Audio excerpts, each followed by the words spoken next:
Halo semuanya, Setyohotu Namo Buddhaya.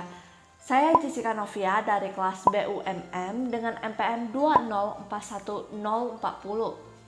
Pada video ini adalah video project UAS saya di mana saya mengangkat satu permasalahan yang mungkin teman-teman juga sudah tidak asing mendengarkannya ataupun membacakannya, yaitu permasalahan perkelahian kakak beradik. Permasalahan ini saya angkat dari lingkungan saya sendiri, yaitu perkelahian dua adik saya. Semenjak corona mulai muncul di Indonesia, banyak pelajar yang diminta untuk belajar dari rumah, sehingga mereka harus lebih giat, lebih kerja keras dalam mencari materi yang sedang dipelajari di sekolah, terus harus lebih giat dalam mencari jawaban dari tugas yang diberikan oleh guru-gurunya. Sehingga terkadang mereka kebingungan dalam mencarinya. Seperti kasus yang dihadapi oleh dua adik saya sendiri, yaitu adik saya yang satu sedang duduk di bangku SD dan satu sedang duduk di bangku SMA. Nah, namanya anak SD itu pasti walaupun sudah mencari di Google ataupun di YouTube, terkadang masih kebingungan apa sih yang dijelaskan di Google, apa sih yang dijelaskan di YouTube, benar kan? Nah, itu yang dihadapi oleh adik saya. Nah, si adik saya ini yang duduk di bangku SD ini, dia ketika bingung dia akan menanyakan kepada si kakak. Nah, si kakak ini bingung juga mencari jawaban mengenai tugasnya. Di Google gak nemu, di YouTube gak ngerti apa yang dijelasin, sehingga agak merasa bete.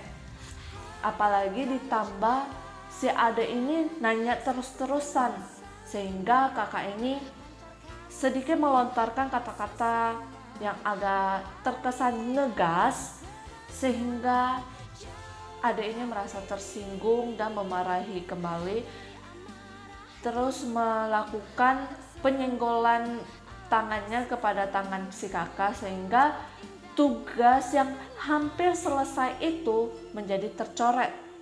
Dan itu pun tidak boleh ditipek, dikarenakan ada peraturan dari gurunya tidak boleh menipek tugas-tugas yang diberikannya.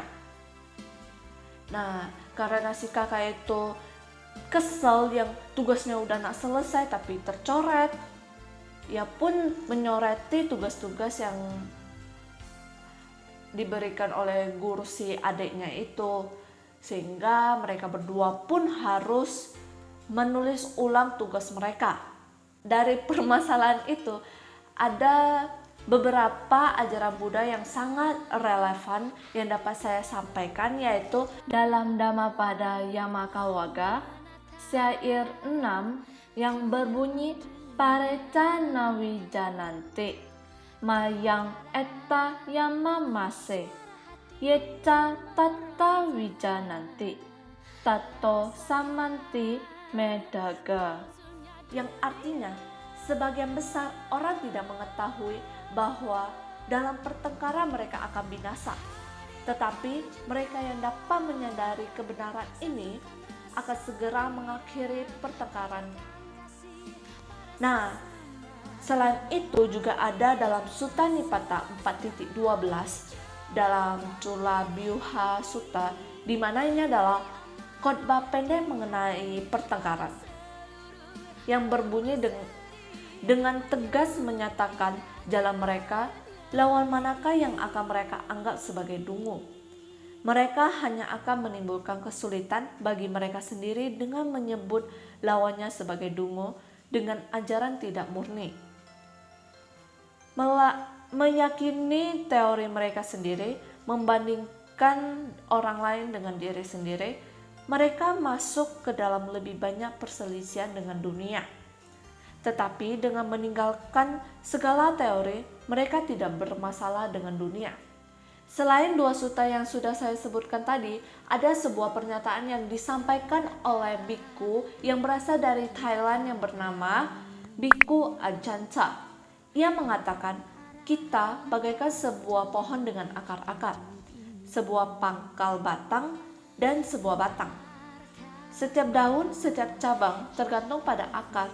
untuk menyerap nutrisi dari tanah dan mengirimkannya ke atas untuk menghidupi pohon. Tubuh kita termasuk ucapan dan perbuatan kita, indera penglihatan, pendengaran, penciuman, peraba, dan perasa. Kita sama seperti cabang, daun, dan batang pohon. Pikiran sama seperti akar yang menyerap nutrisi dan mengirimkannya melalui batang ke daun-daun dan cabang-cabang, sehingga mereka dapat berbunga dan menghasilkan buah. Itu adalah ajaran Buddha yang sangat relevan dengan permasalahan itu yang dapat saya temui. Sekarang yuk kita nonton video singkatnya mengenai permasalahan yang sudah saya sebutkan tadi. Kak, gimana ini caranya? Saya udah cari di Google, di YouTube, tapi saya tidak paham. Ya bentar, kamu ini udah selesai. Tunggu aku selesai, aku terusin. Cepatlah Kak, saya mau cepet-cepet selesai biar saya bisa main. Bentar lah kamu ini. Cepatlah. Kau udah minta tolong, gak tahu diri lagi. Buat aku sana sendiri. Ya udah aku ngerjain sendiri. Kan jadi kecoret, jadi harus ulang dari awal. Alah, Alek, kamu kan bisa pakai tip Kalau bisa pakai tip udah gak aku pakai tip kali ini udah gak boleh. Mana panjang lagi ini. Alah, Alek, kamu. Dibuat kau ulang dari awal. Nah, dari video yang sudah teman-teman tonton, apakah kedua belah pihak mendapatkan manfaatnya? Tentu saja tidak. Mereka sama-sama harus mengulangi tugas-tugas mereka, di mana tugasnya itu sudah hampir selesai.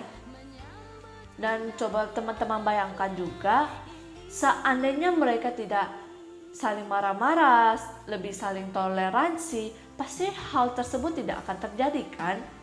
Dan Sang Buddha juga pernah katakan bahwa pengembangan cinta kasih merupakan suatu cara agar manusia memiliki rasa toleransi, saling menghargai, menghormati, dan memperlakukan sesama dengan pikiran, ucapan, dan perbuatan dengan penuh cinta kasih, sehingga ketentraman, kedamaian, dan kerukunan hidup dapat tercipta. Dan Sang Buddha juga pernah katakan dalam Dhammapada Yammakawaga, syair 5, yaitu kebencian tidak akan berakhir apabila dibalas dengan kebencian. Kebencian akan berakhir apabila dibalas dengan cinta kasih atau tidak membenci. Inilah adalah satu hukum abadi. Dan selain itu saya juga ingin memberikan dua solusi apabila kejadian tersebut sudah terjadi. Yaitu yang pertama, salah satu di antara mereka sehendaknya mengurangi ego mereka sehingga dapat meminta maaf kepada salah satunya lagi. Dan yang kedua, jika cara yang pertama tidak dapat terpenuhi, seharusnya adanya pihak ketiga yang dapat meleraikan mereka dan meminta mereka untuk meminta maaf sehingga mereka dapat akur kembali seperti video berikut ini. Dan aku minta maaf ya soal tadi udah marah-marah sama kamu. Iya Kak, saya juga minta maaf ya soal tadi. Kenapa ini? Kakak coret saya punya buku PR. Kenapa kamu coret? Kok aku buka duluan ya? Udah, gak usah nangis. Ayo minta maaf dulu. Ya udah iya aku minta maaf deh. Kau minta maaf ya. Iya Kak, aku juga minta maaf ya.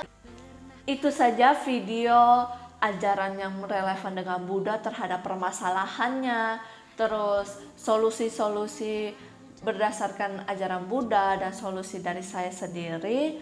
Semoga video ini dapat menginspirasi saya sendiri, adik saya sendiri, serta teman-teman yang menonton video ini. Dan mohon maaf apabila terdapat kata-kata yang tidak berkenan. Dan terima kasih juga sudah menonton video ini. Sotihotu Namo Buddhaya.